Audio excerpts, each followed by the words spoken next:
साथीले चाहिँ म्युजियमको एक्जिबिसन गर्नुहुँदै थियो गर्दै थिएँ नेपालीबाट नन नेपालीपछि फेरि केटीपछि राईपछि जनजाति धेरै कुराहरू एउटै मान्छेलाई थुपारिदिएपछि तर म रुचि मान्छे नै हो 2-3जना केटी मात्रै हुनुहुन्थ्यो कसलाई हेडलाइन गर्नु हुँदैन थियो सोहरू केटीहरू एकदम थोरै हुन्थ्यो इन अ वे सायद त्यसरी पनि मलाई सपना भाटी न केटी नभएर हुनसक्छ त्यो पनि रिप्रेजेन्टेसन एकदम इम्पोर्टेन्ट छ कति धेरै कुराहरू व्यक्त गर्न म I'm a better writer then म टक्कर म अरूहरूको वर्ड्स गाइरहेको पनि हुनसक्थेँ मैले राइटिङ र सिङ्गिङलाई पेयर गर्दिनँ थियो होला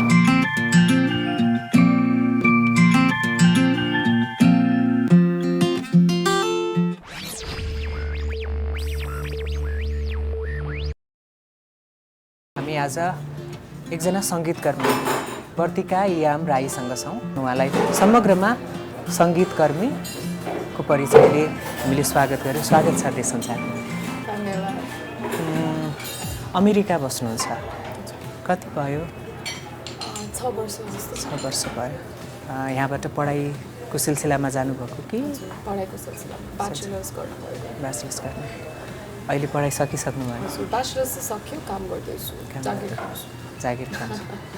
सङ्गीत चाहिँ कुन बेला जागिरबाट फुर्सद भइसकेपछि निस्किन्छ कि कुन बेला निस्किन्छ फुर्सदको कुरै छैन सङ्गीत नगरिकन यो अलिकति बाँच्नै नसक्ने खालको भयो त्यस्तो डार्क वेमा होइन कि ब्यालेन्सको लागि धेरै मान्छेहरूले चाहिँ इमोसनलाई नदेखाउने त्यो प्रायोरिटीमा नराख्ने पनि गर्छन् अनि त्यो इमोसन तपाईँले प्रायोरिटीमा राखेको प्रतिबिम्ब हो तपाईँका गीतहरू हो जस्तो लाग्छ मलाई एकदमै एक्युरेटली त्यही कुरा नै प्रतिबिम्बित हुन्छ जस्तो लाग्छ मलाई लेखिसकेपछि एकपटक लेखेपछि फेरि लेख्नुहुन्छ कि गीतहरूमा चाहिँ अब म एकदम राम्रो एडिटर चाहिँ होइन सुरुमा मेरो जे स्वतस्फूर्त जे कुराहरू आउँछ कि त शब्दहरू आउँछन् त्यसरी नै नर्मली चाहिँ म गर्छु तर गीत लेख्दाखेरि चाहिँ नर्मली काट्नुपर्छ किनभने मेरो चाहिँ अर्ग्यानिक वे चाहिँ लेख्ने चाहिँ प्रोज हो म चाहिँ प्रोज लेख्छु प्रोजलाई नेपालीमा के भन्छ मलाई थाहा भएन गीत लेख्दा कहिले पोइट्री जस्तो हुनुपर्छ कहिले सङ्गै जस्तो हुनुपर्छ त्यसरी टेक्निकली भन्दा चाहिँ म त्यति बेला चाहिँ काट्छु भन्नाले त्यो मिलाउनुको लागि लयहरू तर कि त शब्दहरू अगाडि पछाडि गरेर त्यस्तो गर्छु तर एकदम धेरै एडिट चाहिँ गर्छु यो पछिल्लो एल्बमको तरलको यो घरको जन्म चाहिँ कसरी भएको त्यो गीत खासमा लेखेको चाहिँ हुनु चाहिँ सेकेन्ड एल्बममा छ तर लेखेको चाहिँ 2012तिर one of the very first songs that मैले लेखेको 2012 होइन 2013तिर 13-14 one of the very first songs that I wrote अनि यो गीत चाहिँ खासमा म अमेरिका जाँदा सुरुको केही वर्षहरू चाहिँ एकदमै नै न्यास्टी र एकदमै नै नराम्रो नै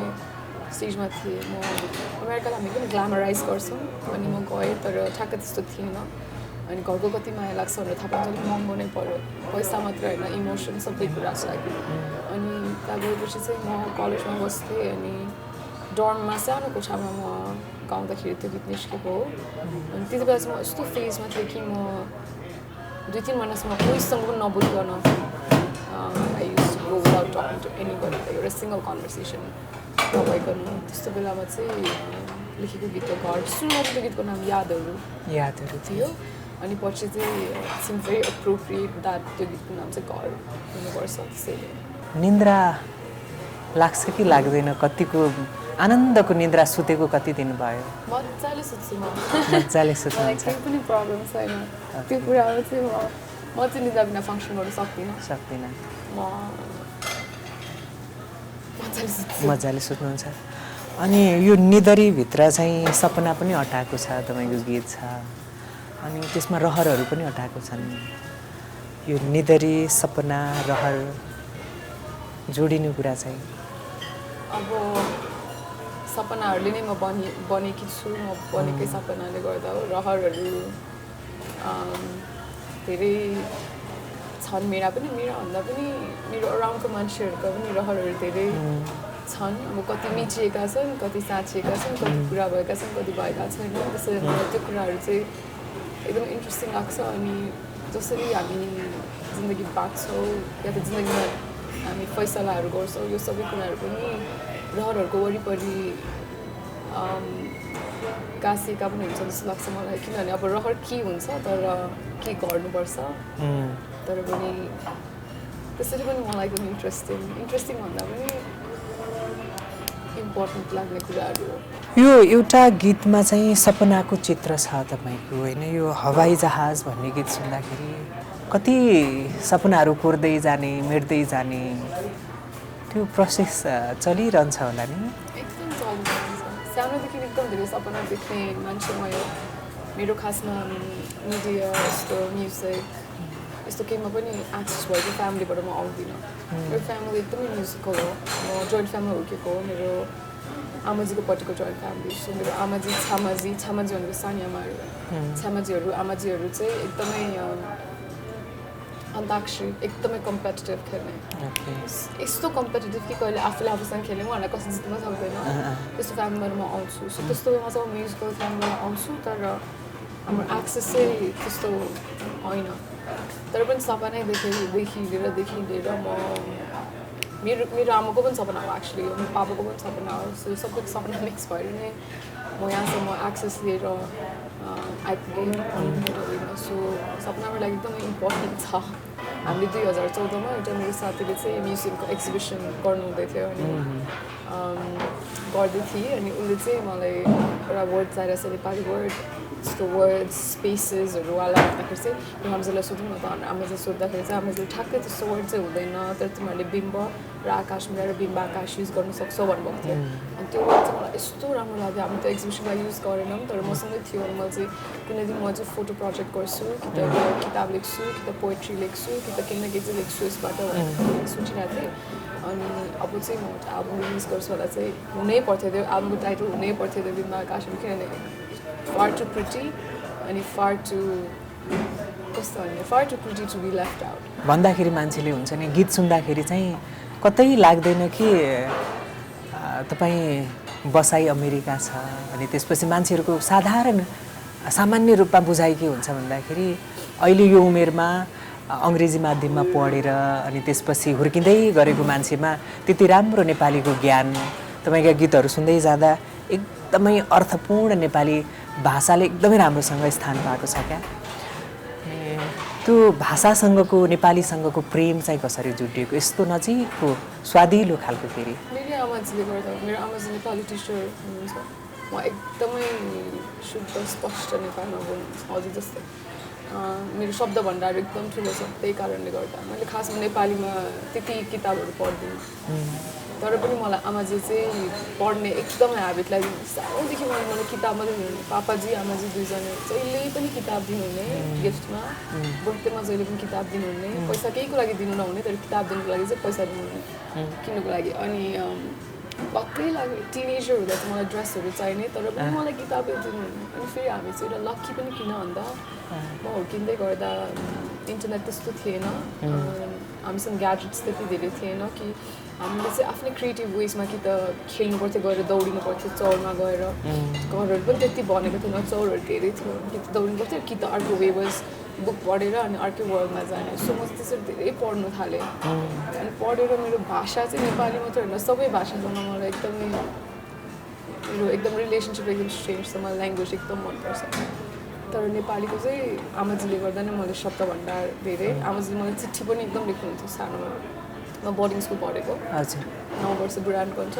4 क्लासदेखि 12 क्लाससम्म मेरो पेरेन्टले अरू साथीहरूको फ्यामिली चाहिँ आएर भेट्नुहुन्थ्यो उहाँहरूलाई मेरो आमाजी त्यहाँसम्म बुढानकोसम्म पुगेर पनि चिठी छोडेर जानुहुने अनि मलाई चिठी पाउँदै गाड्दाहरूबाट त्यहाँ चाहिँ मलाई एकदमै हेभी वर्डहरू लेख्नुहुने क्या जस्तै म 9-10 वर्षको हुँदा पनि उहाँले मलाई यस्तो लेख्नु म र मेरो साथीहरू पढेर हाँस्थ्यौँ कहिले गएर आफैले अन्तर अवलोकन गर्नु यस्तो म 10 वर्षको थिएँ अनि त्यसपछि अब अर्को चाहिँ उहाँले भन्नुहुने मलाई जहिले पनि कमलको फुल भन्नु हिलोमै बसेर पनि भ्यागुता त्यस्तो छ कमलको फुल त्यस्तो छ यस्तो कुराहरू उहाँले धेरै अझै पनि धेरै कुराहरू भन्नुहुन्थ्यो उहाँले बुढानकोट जाँदा चाहिँ मलाई एकदम धेरै नेपाली गीत हिन्दी गीतहरू आउँथ्यो क्या तर मैले यस्तो कहिले पनि सोचिनँ मैले गाउन सक्छु भनेर किनभने मेरो वरिपरि सबैजनाले गाउनुहुन्थ्यो मलाई लाग्थ्यो कि सबैजना गाउनुहुन्छ कहिले पनि त्यस्तो ट्यालेन्ट चाहिँ सोचिनँ म चाहिँ पहिला नाच्थेँ मेरो फ्यामिलीले चाहिँ they used to think that म एकदम नेसनल कन्ट्री रिप्रेजेन्ट गर्ने खालको डान्स गर्छु सोच्नुहुन्थ्यो मलाई बुढान कन्ठ गएँ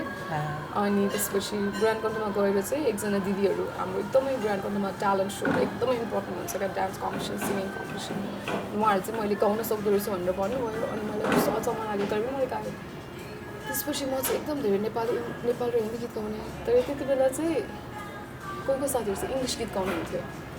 अनि इङ्ग्लिस गीत गाएको चाहिँ मान्छेहरू कुल हुने स्कुलमा त्यो टाइममा मलाई एकदमै स्ट्रेन्जली म 10-11 वर्षको हुँदा मलाई एकदम लाज लाग्यो मलाई चाहिँ नेपाली हिन्दी गीत आउँछ भने मलाई चाहिँ इङ्ग्लिस गीत चाहिँ आउँदैन रहेछ भनेर मलाई एकदम त्यो बच्चा बेलाको लाज मलाई एकदम एक्सेप्ट गर्न सकिनँ मैले छिटो मैले इङ्ग्लिस सिडी थिएन कसेटहरू साथीको लिएर सिडीहरू त्यसपछि अझैको जमानामा जो सिडी आउँदा सिडी सबै लिएर सुरुमा चाहिँ कसेटमै रेडियोमा पनि धेरै कुराहरू गीतहरू इङ्ग्लिस गीत सुनेर छिटो इङ्ग्लिस गीतहरू सिकिहालेँ क्या धेरै इङ्ग्लिस गीतहरू त्यति बेला मलाई खासमा आफ्नो लाज लाग्यो आई वाज भेरी इम्बारेस त मलाई नेपाली हिन्दी गीत आउँछ भनेर इन अ वे त्यो ठुलो हुँदै गएपछि मैले 9-10 क्लासमा भएपछि बल्ल अलिकति रियलाइज गरेँ म खासमा म लजाउनु पर्ने थिएन सो त्यो मेरो लागि एकदमै इम्पोर्टेन्ट कुरा हो लाइफको अनि पनि म ठुलो भएपछि चाहिँ मैले मनले नेपालीमै लेख्छु यस्तो songs that people don't feel ashamed of or people want to sing त्यस्तो खालको पनि मलाई इन अ वे भएको अनि मैले एक्सेप्ट पनि गर्नुको लागि पनि म चाहिँ स्टेटमेन्टै बनाउनुको लागि नेपालीमै मैले इङ्ग्लिसमा पनि लेख्छु इङ्ग्लिसमा पनि म गाउँछु पर्फर्म पनि गर्छु तर म रेकर्ड चाहिँ नेपालीमा नै गर्छु यो कुराको लागि पनि त्यो मेरो 10 वर्षको सेल्फको लागि पनि हो अनि इन अ वे हाम्रो जेनेरेसनमा जतिजनाले हामीले नेपालीमा रेकर्ड गर्नुपर्ने गरेका छैनौँ भनेर त्यो चाहिँ एउटा इन अ वे डकुमेन्टेसनको लागि पनि हो सो त्यो कुराहरू भाषासँगको प्रेम सबै ल्याङ्ग्वेजको लागि सबैको लागि त्यो कन्सियस एफर्ट चाहिँ त्यो कुराहरूको नेपाली भाषासँग त्यति सम्बन्ध छैन कि यिनीहरूको भनेको जस्तो देखिनेहरू तर तपाईँले नेपालीमै प्रेजेन्ट गरिरहँदाखेरि उनीहरू इन्जोय गरिरहेथे त्यो गीतमा रमाइरहेथे भिजिरहेथे त्यो देख्दाखेरि त रमाइलो लाग्दो हो नि त अहिले चाहिँ हाम्रो धेरै चेन्ज भइसक्यो सुरुमा 10 वर्ष अगाडि पनि यस्तो थिएन त्यो लाज चाहिँ मान्नु पर्दैन अब चाहिँ है त्यति बेला पनि मान्नुपर्ने थिएन रहेछ तर अब त्यस्तो बुझिसकेको थिएन हाम्रो धेरै कुराहरूले इफेक्ट गर्छ तर पनि अब त्यो 10 इयर्सको बच्चाले किन लाज लाग्यो भनेर अर्को क्वेसनमा अनि अघि नै उकिएको थियो त्यो चिठीको कुरा गीतमै आएर पनि नभेटेर चिठी छोडेर जाने कुरा थियो त्यो चिठीहरू अहिले छ कि छैन सबै हराइसक्यो त्यस्तो थाहै भएन क्या मैले त्यसरी राख्नु पर्छ भनेर हामी पढ्थ्यौँ हाँस्थ्यौँ साथीहरूसँग कहाँ गएर त्यो चिठीहरू त्यो चिठीको सम्झना चाहिँ अहिले खुब हुन्छ होला सम्झना खुब हुन्छ त्यो लाइनहरू 2-3 मात्रै याद छ जुनमा चाहिँ हामी सबसँग हाँसेको थियौँ मेरो साथीहरू चाहिँ विशेष गरेर कस्तो के हो यो वर्ड अब अवलोकन भन्ने वर्ड हामी 10 क्लासमा हुँदैन 10 क्लास 10 युज हुँदा हुँदैन अहिले त्यो काम सम्झिँदा त मेरो आमाले राम्रो गर्नुभएछ जहिले पनि अहिलेसम्म आमाजीले यस्तै भन्नुहुन्छ यो त केही होइन उसो भए जीवनको जुन आकार बनिरहेछ नि त्यो स्पेस बन्नुमा एटलिस्ट भाषा र तपाईँको लेखाइ नेपालीको लेखाइको चाहिँ आमाको हात एकदम ठुलो उहाँले त्यही मलाई मेरो शब्द भण्डारै उहाँले दिनुभयो भनेपछि सकिहाल्यो तपाईँले चिठीको कुरा गर्दाखेरि उमेर भन्ने गीतमा तपाईँले चिठीको कुरा उठाउनु भएको छ चिठीहरू त्यही त मेरो लागि एकदमै प्रिय कुरा हो चिठी मलाई मनपर्छ जस्तो म एकदम ओल्ड स्कुल छु म अहिले पनि पाएँ भने साथीहरूलाई चिठी नै लेख्छु तपाईँ लेख्नुहुन्छ चिठी आफू र उमेर बिच पनि दूरी बढ्दै जाँदो रहेछ है अब त्यो चाहिँ दूरी हो कि नजदिकी हो त्यो चाहिँ मलाई थाहा भएन किनभने एजिङको कुरा हो एजिङको नभएर बाल्यकालको उमेर भनेको धेरै पाटाहरू छन् अब बुझ्दै जाँदाखेरि त्यो चाहिँ मलाई राम्रो आन्सर गर्न सक्दिनँ त्यो चाहिँ मेरो लागि पनि एउटा क्वेसनै हो म पनि सोध्दैछु आफूलाई खुसी चाहिँ के हो नि तपाईँको खुसी के हो फाइन्ड आउट गर्नुभएको छ के हो भनेर त्यसको आन्सर पनि मसँग छैन मेरो आमा खुसी हुनुभयो भने म खुसी हुन्छु त्यो एउटा हो कति कुरा मेरो परिवार र मेरो साथीहरूसँग बाँधिएको पनि छ उहाँहरू खुसी हुनु भएन भने मलाई बेमजा लाग्छ त्यो पनि बाँधिएको छ अब कति चाहिँ यो पनि एउटा एकदमै ठुलो क्वेसन आन्सर चाहिँ त्यो तपाईँको खुसीकै गीतमा यथार्थ रहर सपना र यथार्थ बीचको हुन्छ नि त्यो दुईटालाई ब्यालेन्स गर्न प्रयास गर्नुहुन्छ कि जे चलिरहेछ प्रयास त डेफिनेटली गर्छु सपनाको अब सपना पनि आफ्नो यथार्थ अनुसार सिफ्ट गर्नुपर्ने हुँदो रहेछ अब त्यही त हो नि अब सपना आफ्नो के हुन्छ अब यथार्थसँग सिफ्ट गर्नुपर्छ अब कम्प्रोमाइज भन्ने के भयो तर पनि मलाई त्यस्तो पनि लाग्छ है एकदमै छुनै नसक्ने सपना भए पनि आफ्नो अहिले आजको यथार्थमा छुनै नसक्ने सपना भए पनि अब जीवन एउटै छ अनि ग्रान्ड स्किम अफ थिङ्स भन्छु म चाहिँ म्याक्रोस भ्यूमा चाहिँ केही पनि कुराले म्याटर गर्दैन खासमा सो जति पनि छुन नसक्ने सपना भए पनि देखिँदै गएर एउटा ब्लक बिल्ड गरेर पुग्नु पनि सक्छ थाहै छैन क्या त्यो कुरा सो त्यो कुरा चाहिँ म बिलिभ गर्छु सपना देख्नमा बन्देज गर्नु चाहिँ हुँदैन त्यो चाहिँ तर थाहा चाहिँ अब आफ्नो धरातल चाहिँ थाहा हुनु एकदम जरुरी छ त्यो उडिँदैन भने अब उड्नै नसक्ने बेलामा उडिरह्यो भने चाहिँ नराम्रो लडेर आफैले खानुपर्छ तर देख्नु चाहिँ मलाई केही पनि भन्दैछ म त देख्छु सपना मेरो आमाले पनि देख्नुहुन्छ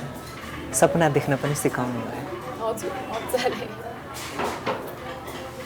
कहिले भिज्नु भएको छ शून्यतामा भिज्ने कुरा पनि गर्नुभएको छ तपाईँले गीतमा भिज्नु त अब फिजिकली पनि नन फिजिकली पनि इमोसनल्ली सबै म मान्छे त्यस्तो नै छु आफूलाई भित्रै क्वेसन गरिरहेको छु भित्र मेरो एकदम धेरै कन्भर्सेसन भइरहेको हुन्छ त्यो भनेको त्यही हो बिजेको नै हो सिकाउँदाखेरि हामीलाई हुर्किँदै गर्दाखेरि चाहिँ धेरै कुरामा बन्देज गरेर हुर्काइन्छ पक्कै आमाजीले त त्यसरी हुर्काउनु भएन होला त्यो बन्देज भन्दा पनि हुर्काउनु त्यसरी त हुर्काउनु भएन तर कसरी रुनु नराम्रो चिज होइन रुनु राम्रो हो भनेर कहिले भन्नुभयो कि भएन त्यो तरिकाले प्रेजेन्ट त्यस्तो कन्भर्सेसन चाहिँ आमा मेरो भएन तर म रुचि मान्छे नै हो म रुन्छु आमा चाहिँ मलाई त्यो सानो कुरामा रुन्छु जस्तै भन्नुहुन्छ तर म चाहिँ भावुकै छु तर आमा चाहिँ कहिले पनि रङ हो चाहिँ भन्नु भएन तर हामी कहिले पनि बसेर यस्तो राइट त्यो कुरा चाहिँ हामीले गरेन तर कहिले रङ हो चाहिँ भन्नु भएन गरिराखेको चिजलाई चाहिँ कन्स्ट्रक्टिभ वेमा अगाडि लैजान चाहिँ जहिले एफोर्ट गर्नुभयो तर उहाँले मेरै लागि सपनाहरू पनि देख्नु भएको छ उहाँले आफ्नो लागि पनि मेरो लागि पनि त्यो आमाहरूले देख्नु पनि हुन्छ छोराछोरीहरू त्यो कुरा इन्करेजिङ हुन्छ कति अब टिनेजर हुँदा चाहिँ 16-17 वर्षको हुँदा चाहिँ अलिअलि मेल खाँदैन जस्तो लागेर झगडा पनि अलिअलि गरिदिएँ अब त्यो एज त्यस्तो तर पनि अब बिस्तारै बुझ्दै गयो मलाई चाहिँ मेरो आमाजीले एकदम सानोदेखि मलाई कन्सियसनेस आएदेखि 6-7 वर्षदेखि नै आमाले चाहिँ मलाई सबै उहाँको भन्नुहुन्थ्यो यो कुराहरू लाइक एभ्रिथिङ प्रब्लम्स लाइक के भयो कि त उहाँले के गर्नु सेयर गर्नु ह्याप्पिनेस एभ्रिथिङ सो त्यो वेमा पनि म चाहिँ एकदम निकट एकदम बेस्ट फ्रेन्ड जस्तो आमाजीले मलाई गर्नुभएको त्यसरी पनि उहाँ चाहिँ एकदम इम्पोर्टेन्ट छ त्यो कुराहरू आमाजीले नै मलाई यस्तो म्युजिकको लभ पनि उहाँले दिनुभएको जस्तै मैले यो स्टोरी पनि धेरै भनिसकेँ म सायद 7 वर्षको थियो होला म त्यस्तो राम्रो लेख्न सक्दैन तर मलाई क्लास 1मा हुँदा नै आमाजीले जर्नल दिनुभएको थियो म त्यति बेला चाहिँ लेख्थेँ जर्नल सो म के लेख्थेँ मलाई थाहा छैन क्लास 1मा तर मलाई कुनै चाहिँ मलाई स्टिल याद छ तर म भर्खरै वाक्यहरू लेख्न सिक्दै थिएँ क्या अनि क्लास 7 रे 7 वर्ष जस्तो हुँदा चाहिँ रेडियो थियो हाम्रो घरमा एउटा चाइनिज रेडियो थियो ट्रान्जिस्टरभन्दा अलिकति ठुलो थियो अनि हामी चाहिँ एउटा डेरामा बस्थ्यौँ यता ज्ञानेश्वरमा वन्दना आन्टी चाहिँ त्यहाँको घरपेटी आन्टी एकदम माया गर्नुहुन्थ्यो वन्दना आन्टीको घर थियो अनि आमाजी म चाहिँ त्यहाँ अनि उहाँको फेभरेट गीतहरू आउँदाखेरि आमाजी मलाई एकदम बोलाउनु थियो इन्टरनेट थिएन अनि मेरो आमाजी त टिचर हो सो एकदम छिटो लेख्नुहुन्छ अनि म बोलाउनु थियो अन्त यहाँ आइज हुन्छ पज पनि हुँदैन थियो रिवाइन्ड फरवर्ड हुँदैन नि त रेडियोमा एकचोटि बजाउनु सक्यो गीत अनि उहाँ चाहिँ याद चाहिँ के छ भने तुझसे नाराज नहीं भन्ने गीत नसुदन शाहको मुभीको गीत हो त्यो गीत बजिरहेको थियो अनि आमा त्यसो ट्रान्सक्राइब गर्नुहुँदै थियो अनि म र आमा चाहिँ एकदम धेरै त्यस्तो रेडियोमा सुन्थ्यौँ क्या ट्रान्सक्राइब गर्नुहुन्थ्यो अनि कुनै कुनै वर्डहरू उहाँले मिस गर्नुहुन्थ्यो अब अनि त्यसमा सुन्नुहुन्थ्यो तर के सुनिस् भन्नुहुन्थ्यो अनि मैले बुन्दे बरस जाती है भन्ने लाइन छ त्यसमा अनि आमाजीले बुन्दे लेख्नुहुन्थ्यो भर्खर भर्खर पढ्नु सिक्दै थियो अनि आमाजी हजुर किन बुन्दे लेख्नु यस्तो यस्तो चन्द्रबिन्दु होइन त्यसमा चाहिँ शिरबिन्दु किन अनि आमाजीले यो चाहिँ त्यसै मलाई डिक्सन सिकाउनु भएको क्या त्यसरी अनि गीत पनि सिक्दै अनि त्यो गीत चाहिँ आमाजीमा पुरा रट्थ्यौँ आमाजीको चाहिँ सबै सपनाहरू मेरो लागि एकदम इम्पोर्टेन्ट अनि इन अ वे लाइक त्यस्तो खालको रिलेसन त्यसैले झन् मजासँग जोडेको पनि छ हजुर त्यसरी पनि मलाई एकदम इन्करेजमेन्ट पनि सम्झनाहरू पनि सबै गाँसिएको भएर सबै त्यस्तो एउटा गीत अर्को मलाई व्यक्तिगत रूपमा साह्रै मन परेको अनुमति मलाई एकदम मनपर्ने वर्ड एकदम शब्द मन परेको म जहिले पनि सोच्थेँ क्या म चाहिँ यसको अनुमतिमा यस्तो शब्दहरू सिक्ने म सोचिरहेको थिएँ यस्तो शब्द यसमा चाहिँ म कि त पोएम लेख्छु कि त गीत लेख्छु यस्तो सोचिरहेको छु म अनि त्यो चाहिँ त्यसरी एउटा फेजबाट जस्तै हो कमिङ अफ एजको बारेमा हो सबै यो तरलको चाहिँ गीतहरू कमिङ अफ एज भन्दा अडल्टिङ सडनली लाइक लाइफ सबै चेन्ज भएर रिस्पोन्सिबिलिटी सबै आफूमा त्यस्तोहरू किनभने यस्तो कुराहरू one step at a time हुँदैन एकैचोटि हुन्छ अनि एभ्रिथिङ चेन्जेस चिनेको मान्छेहरू कोही पनि हुँदैन सबैजना वर्ल्डभरि डिस्पर्स हुन्छ अनि रियल कुराहरू सबै आएपछि सो त्यस्तो बारेमा हो अनुमति चाहिँ अनि मैले खासमा अनुमति चाहिँ म एकदमै रिसेन्ट गीत हो अनुमति 2017तिर ग्रेजुएट गरेपछि म 2016मा ग्रेजुएट गरेको ग्रेजुएट गरेपछि न्युयोर्क गएको थिएँ मेरो जबहरू के पनि लाइन अप थिएन सोसाइटीले मान्ने कुराहरू के पनि थिएन म स्टिल अप्लाई गर्दै थिएँ इन्टरनेसनल स्टुडेन्ट भएर त्यहाँ नेटवर्क बिना जब पाउन एकदम गाह्रो छ काम पनि गर्नु पाइँदैन सुरुमा स्ट्याटसहरू सबै मिलाउनुपर्छ whatever अनि त्यति बेला चाहिँ म भर्खर मुभ भएको थिएँ नि मेरो काम थिएन मेरो जब लाइन थिएन नथिङ इन अ वे म होमलेसै थिएँ भनौँ न कस्तो भन्दा त्यस्तो स्ट्रिटमा आएको त होइन तर मेरो एकजना साथी चाहिँ आस्था कुमारी भन्ने उसले चाहिँ मलाई उसको घरमा म क्रास गर्नुभएको थिएँ अनि म उसकै बेडमा सुतेँ अनि म चाहिँ भुइँमा सुतेँ अनि त्यसपछि she sheltered me fed me for that entire like 4 months जति अनि उसको अपार्टमेन्टको रुममा चाहिँ घाम चाहिँ नेचुरल लाइट चाहिँ आउँदैन थियो क्या यता लिभिङ स्पेसमा मात्रै आउँथ्यो त्यो ठाउँमा चाहिँ मैले लेखेको गीत हो अनुमति so it's a very dear song मेरो साथी पनि she is very dear to me त्योसँग चाहिँ it has nothing to do with तर त्यो स्पेस म चाहिँ गीतहरूमा I try very much to document त्यो टाइम र स्पेसमा भएको त्यो चाहिँ मेरो लागि एकदम इम्पोर्टेन्ट छ त्यो फरक हुँदै जाँदाखेरि हरेकले आफ्नोसँग रिलेट गरेर अनि त्यसपछि बाँच्न सक्ने क्या तर सङ्गीतको त्यही त हो नि मजा सङ्गीत आर्ट्स बराबर एउटा लेख एउटा बुक मान्छेले के सोचेर लेखेको होला हामीले इन्टरप्रेट गर्दा आई थिङ्क त्यो द्याट्स फन पार्ट हो कहिले अनुभव गर्नुभयो भएन होइन तपाईँले एउटा स्टेट हुन्छ नि एउटा परिवेशमा लेख्नुभयो अनि तपाईँको यो गीत सुनेर त मलाई यो सम्झना आयो मैले यो गीत सम्झेँ सबसे इन्ट्रेस्टिङ चाहिँ म चाहिँ कहिले पनि यस्तो सङको मिनिङ चाहिँ भन्दिनँ मेरो अडियन्सलाई कहिले पनि तर मलाई लाग्छ कि त्यो चाहिँ ब्याक स्टोरी चाहिँ जरुरी छ सो कस्तो ठाउँमा लेखेको थिएँ के भइरहेको थियो त्यो चाहिँ म भन्न खोज्छु एज लङ एज आम कम्फर्टेबल है फेरि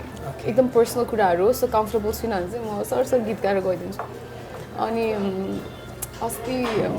बुटवलमा हुँदाखेरि एकजना लिसनर आउनुभयो सो पछि अनि उहाँले चाहिँ आएर मलाई सुसाउनुभयो म आफै छक्क परेँ बिम्बाकाश भन्ने गीत छ अनि बिम्बाकाश भन्ने गीतमा चाहिँ सुरुमा एकैछिन अभिनय गर्न आफू बोल्दै हुन्छ अनि पछि फेरि बोल्दा बोल्दा यति धेरै सपनाको कुरा छ त्यो चाहिँ लास्टमा हजुरले आफूले नै आफूसँगै बोलेको गीत हो भनेर लेखेर सोध्नुभयो मलाई म आफै छक्क परेँ म त्यसरी सोचेको चाहिँ थिइनँ अनि त्यस्तो हुन्छ अहिले कहिले सो उहाँले चाहिँ त्यस्तो सोचिदिनु उहाँले मैले यति सुने यो गीत यति सुने मलाई आजको त्यस्तो पो लाग्यो आफैसँग बोलेको जस्तै लाग्यो भनेर भन्नुभयो म चाहिँ एकछिन त्यस्तो हुन्छ त्यस्तो मोमेन्टहरू अनि म चाहिँ एकछिन छक्क परेँ अनि मैले चाहिँ त्यही भनेँ अब सबै आफ्नो लागि इन्टरप्रिटेसन हो अझ त्यस्तो लागेछ खुसी लाग्यो इन्ट्रेस्टिङ लाग्यो भनेर भनेको कुरा सकियो तर त्यसपछि पो मलाई पनि हो कि जस्तो लाग्यो मलाई नै थाहा छैन क्या 1000जना मान्छे अडियन्समा छ मैले गाइरहेको छु भने त्यो 1000जना मान्छेले 1000वटा कुरा सोचेर त्यही गीत सुनिराख्नु भएको हुन्छ गाइराख्नु भएको हुन्छ सुन्दरता त्यही हो यहाँबाट मुभ गरेर अमेरिका गइसकेपछि नयाँ परिवेश भयो सबै चिज आफूले अब यहाँ त आमा हुनुहुन्थ्यो होइन ती सबै गर्दै जाँदाखेरि चाहिँ चेन्जेसहरू आउँदै गयो ती चिजले चाहिँ यी गीतहरू बन्नमा सहयोग गरे कि एकदमै मैले जिन्दगी पनि सोचेको थिइनँ म सिङ्गल सङ राइटर हुन्छु म गीत लेख्छु किनभने भन्दा म 19-20 वर्षको हुँदा जस्तै भने कि एकदमै लामो कुरा छ यो तर म त्यति बेला म्युजिक एकदमै धेरै म्युजिक सिनमा इन्ट्याक्ट म जता पनि गइरहेको हुन्थेँ म धेरै म्युजिक सोमा गएँ तर यत्रो कोठाभरि 2-3 जना केटी मात्रै हुनुहुन्थ्यो कसलाई हेडलाइन गर्नु हुँदैन थियो सोहरू केटीहरू एकदम थोरै हुन्थ्यो इन अ वे सायद त्यसरी पनि मैले सपना बाँधिन कि म केटी नभएर हुनसक्छ त्यो पनि रिप्रेजेन्टेसन एकदम इम्पोर्टेन्ट छ त्यो कुरा पनि हुनसक्छ तर जे होस् म मेरो सानोदेखि म सबसे धेरै कन्फिडेन्ट र सबै धेरै प्राउड भएको कुरा भनेको मेरो इन्डिपेन्डेन्स आमाजीले मलाई सबसे धेरै सिकाउनु भएको इन्डिपेन्डेन्ट म सानोदेखि नै म 6-7 क्लास हुँदा माइक्रोमा चढेर स्कुल जान्थेँ बुढानी कण्ठ यहाँ उता पाटनदेखि सो म इन्डिपेन्डेन्ट चाहिँ एकदमै इन्डिपेन्डेन्ट सानोदेखि म एकदम प्राउड पनि थिएँ त्यसको बारेमा अनि त्यसपछि म 21 वर्ष हुँदा गएको अमेरिका 21 वर्ष हुँदा अमेरिका जाँदा कस्तो लाइफ चेन्ज भयो भन्दा मलाई के भन्ने अब एउटा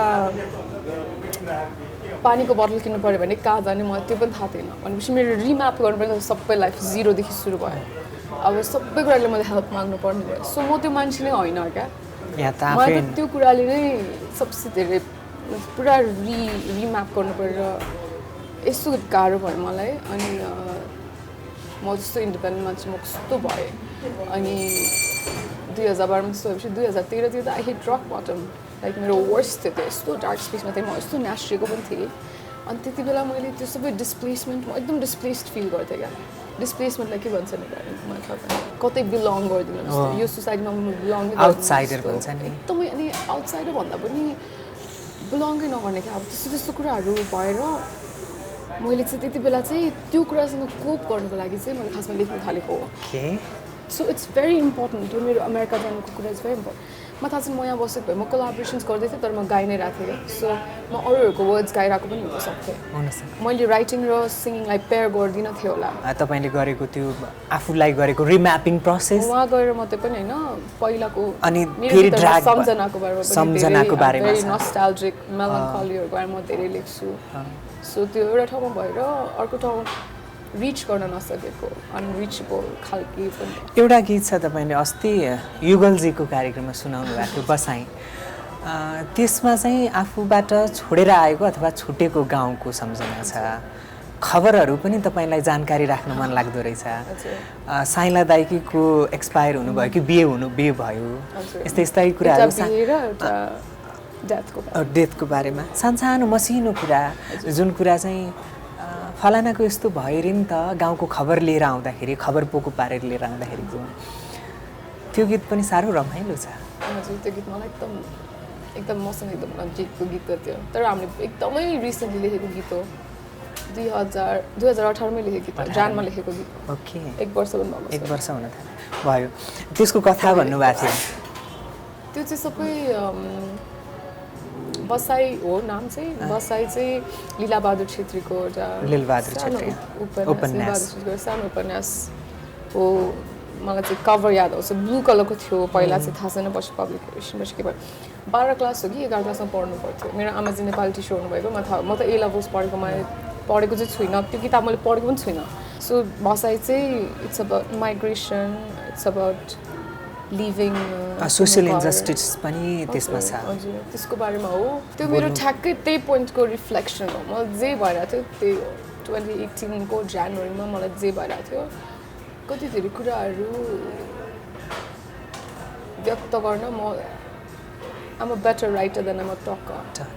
आफ्नो समय जे भएको छ त्यो लेखिसकेपछि आमालाई सुनाउनुहुन्छ कि सुनाउनु मेरो आमाजको लागि चाहिँ मेरो गीतहरू इट्स भेरी डार्क खासमा उहाँलाई चाहिँ खासमा जहिले पनि मलाई उहाँको मेन कुरा चाहिँ खुसी भएको गीतहरू लेख उहाँको जहिले पनि त्यही होइन कुरा चाहिँ अनि सुनाउनु भन्दा पनि म अफकोर्स रेकर्डिङमा जानुभन्दा अगाडि चाहिँ आमाले सुनाउँछु ओके अनि तर अलिक डार्कै छ म खासमा आमाले फर्स्टमा चाहिँ सुनाउनुमा डर पनि लागिरहेको थियो बिकज मलाई खुसीको गीतहरू मैले डिजर्भ पनि गर्नुहुन्छ तर जहिले पनि त्यो भन्नुहुन्छ अनि म चाहिँ जहिले पनि आमा चाहिँ खुसी दुःख होइन आमा चाहिँ दुःखको गीत नलेख भन्नुहुन्छ क्या अनि म चाहिँ जहिले पनि दुःख होइन आमा चाहिँ इट्स जस्ट ट्रुथ हो रियालिटी हो त्यति मात्रै हो अनि त्यसपछि मेरो आमा चाहिँ ल ल तैँले नै बुझ्छस् भनेर हाँस्नुहुन्छ तर जस्ट सुनाउँछु रेकर्डिङ जानुभन्दा अगाडि म एक्साइटेड पनि हुनुहुन्छ so of course everything goes to her तर मेनली चाहिँ मैले नजिक लेख्दा चाहिँ सुरुमा मैले मेरो हार्ट चाहिँ ब्लन्ट छ भन्नु खोजेको थिएँ सो मैले शिथिल छ मुटु बोधो बनाएको छु भनेर वर्ड चाहिँ बोधो राखेको थिएँ तर आमालाई सुनाउँदाखेरि चाहिँ आमाजीले बोधो चाहिँ यस बेलामा ठ्याक्कै मिल्दैन सो तैँले अर्कै वर्ड चेन्ज गर्नुपर्छ भनेर मैले मलाई रुखो खासमा राख्नु मन थिएन अनि त्यस्तो मैले रुखो भन्नु खोजेको चाहिँ थिइनँ त्यति बेला मैले भन्नु खोजेको चाहिँ इन्डिफरेन्ट भन्नु खोजेको क्या मैले मेरो हार्ट चाहिँ इन्डिफरेन्ट भइसक्यो भन्नु खोजेको रुखोले इन्डिफरेन्ट भन्दैन बोधोले चाहिँ बरु ब्लन्ट क्लोजर टु इन्डिफरेन्ट जस्तो लागेको थियो तर आमाले चाहिँ यो केसमा चाहिँ यो वर्ड युज गर्नु मिल्दैन भनेर त्यति बेला चाहिँ अनि मैले रुखो राखेको वर्डै नपाएर भन्नु खोजेको चाहिँ इन्डिफरेन्ट हो अहिलेसम्म पनि अब मिनिङै चेन्ज भइसक्यो त भइसक्यो रिलिज भइसक्यो तपाईँको भाइ पनि हुनुहुन्छ नि हजुर उहाँको प्रतिक्रिया चाहिँ के हुन्छ तपाईँको गीत सुनिसके भाइ त इज 18 years old अब उहाँको प्रतिक्रिया त्यस्तो सुन्नुहुन्छ खुसी छ हजुर सुन्नुहुन्छ उहाँको उसको साथीहरूले सुन्छ सो उसलाई खुसी नै छ तर उसलाई त्यस्तो मतलब छैन त्यस्तो लाइक हजुरको बुवाको नाम एम कुमार राई यहाँ 12सम्म सकाएर A level सकाएर जानुभयो 6 वर्षको अमेरिका बसाई ग्रेजुएसन त्यसपछि अब चाहिँ मेरो स्पेस बन्यो है अलिकता मेरो हात पुरै फैलाउन नसके पनि यतिसम्म गरेर म घुम्न मिल्छ नट ओन्ली फाइनेन्सियल अनि स्ट्याटसको हिसाबले मात्रै इमोसनको हिसाबले पनि त्यो वातावरण बनेको छ जस्तो लाग्छ अलिकति सेटल त म भइसक्यो मच मोर स्टेबल त्यति 2012 भन्दा त म एकदम हजुर साथीहरू पनि अबको सपना चाहिँ के छ नि सपनाहरू मेरो पहिला जे थिए त्यही हुन् अझै पनि थपिँदै जान्छन् अब त्यो कुरा सबै भन्नु चाहदिनँ तर one day at a time जोड्दैछु ऊहरू ब्रिकहरू जोड्दैछु ओके हुन्छ बिस्तारै जीवनको घर बनाउँदै हुनुहुन्छ बिस्तारै बिस्तारै तपाईँको साथीहरूले त आमालाई आमा भनेर अरू कसैले मामु भन्नुहुन्छ होला कसैले मम्मी भन्नुहुन्छ होला अथवा अरू केही नामले पुकार्छन् होला तपाईँले आमै भनेर पुकार्नुहुन्छ म पनि कहिले कहिले मामु र मा त भन्छु तर हाम्रो चाहिँ फ्यामिलीमै कुकुजीहरूदेखि हाम्रो ग्रान्डमदरको ग्रान्डमदरको मदरहरूदेखि नै मेरो चाहिँ आमाजीले पनि उहाँको आमाजी र बाबालाई आमाजी आपाजी नै भन्नुहुन्छ अनि हाम्रो कुकुजीले पनि आमाजी आपाजी नै भन्नुहुन्छ त्यो चाहिँ हाम्रो फ्यामिलीकै हो त्यो चाहिँ सानोमा यो पनि अर्को इन्ट्रेस्टिङ कुरा के छ भने म बोर्डिङ स्कुल जाँदाखेरि सबै साथीहरूले मम्मी भन्ने मम भन्ने मलाई चाहिँ आमाजी एकदम लाज लाग्ने एकदम लाज लाग्ने म 9 इयर्सको थिएँ I thought it's very old school म एकदम लाज लाग्थ्यो अनि मैले कति अनि हामी चाहिँ बोर्डिङ स्कुलबाट फोन चिट भन्ने हुन्थ्यो पहिला फोन चिटेर फोन गर्दा त मेरो साथीहरूसँग म आमा मात्रै भन्थेँ आमा मामु भन्थेँ अनि मम्मी चाहिँ भनिदिनुहुन्न थियो हाम्रो घरमा हाम्रो कुकुजी चाहिँ सी थिङ्स द्याट म एकदम फनी फिलोसफी छ मम्मी चाहिँ अब लाइक इजिप्टहरूमा मम्मी उहाँको एकदम फनी फिलोसफी छ उहाँले मम्मी नभन्नु ड्याडी नभन्नु ड्याडी पनि ड्याड जस्तो सुन्छ एकदम फनी हुनुहुन्छ उहाँ तर हाम्रो कुकुजीले पनि कुकुजी बाजीजी मामाजी हामी सबैलाई जी भन्नुपर्छ लास्टमा आमाले चाहिँ तपाईँलाई के भनेर बोलाउनुहुन्छ मेरो घरको नाम त रक्षा हो है खास रक्षा त्यो चाहिँ मेरो कुकुजीले राखिदिनु भयो हाम्रो घरमा सबैजनाको 2टा नाम छ ओके सो आइडेन्टिटी क्राइसिस चाहिँ घरबाटै हाम्रो सुरु भइसकेको सानोदेखि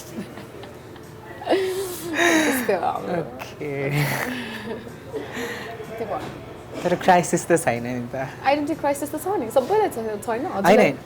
आइडेन्टिटी क्राइसिस छ तर एक हिसाबले त्यही परिचयको लागि त मान्छेले सङ्घर्ष गर्ने हो नि त हरेक चिज त्यही नामलाई उ गर्नलाई आफूलाई स्थापित गर्न सक्छु कि भन्ने प्रयासमा लाग्दा नामको मात्रै होइन नि आइडेन्टिटी क्राइसिस त धेरै कुराको हुन्छ नेपालीबाट नन नेपालीपछि फेरि केटीपछि राईपछि जनजाति धेरै कुराहरू एउटै मान्छेलाई थुपारिदिएपछि अनि फेरि म सिङ्गर सङ राइटर अनि फेरि म अकाउन्टेन्ट अनि फेरि म नेपाली सिङ्गर सङ राइटर तर फेरि in non Nepali world so त्यो धेरै कुरा हुन्छ त्यो त आफ्नै सबैजनाको आई थिङ्क एभ्रिबडीको ह्याज आफ्नै भर्जन अफ आइडेन्टिटी क्राइसिस त्यो कसैलाई आफू के हो ठ्याक्कै थाहा भयो भने त त्यो मान्छे त इन्लाइटनमेन्ट त सेल्फ एक्चुलाइजेसनको लेभलमा पुग्छ सेल्फ एक्चुलाइजेसन एक्ज्याक्टली लेभलमा पुग्छ लास्टमा आएर चिठीको कुरा जोडौँ अहिले आमाले चिठी लेख्नुहुन्छ कि हुन्न अहिले चाहिँ लेख्नु हुँदैन अमेरिका गइसकेपछि एउटा चिठी आयो कि आएन तपाईँलाई आमाको एउटा कुनै चिठी चिठी चाहिँ होइन कहिले कहिले अब चाहिँ लामो प्याराग्राफ लेखेर मेसेजहरू त गरिराख्नुहुन्छ चिठी जस्तै दिने कहिले कहिले उहाँले चाहिँ फेरि हाम्रो आमा चाहिँ रातभरि सोच्नुहुन्छ अनि हामीलाई 4 बजी उठाएर भन्नु थाल्नुहुन्छ त्यो चाहिँ मेरो भाइ र मेरो अब चाहिँ साह्रै नै प्लिज उहाँको 4 बजी निन्द्रा हुन्छ अनि अहिले चाहिँ त्यस्तो ओके चिठी नै चाहिँ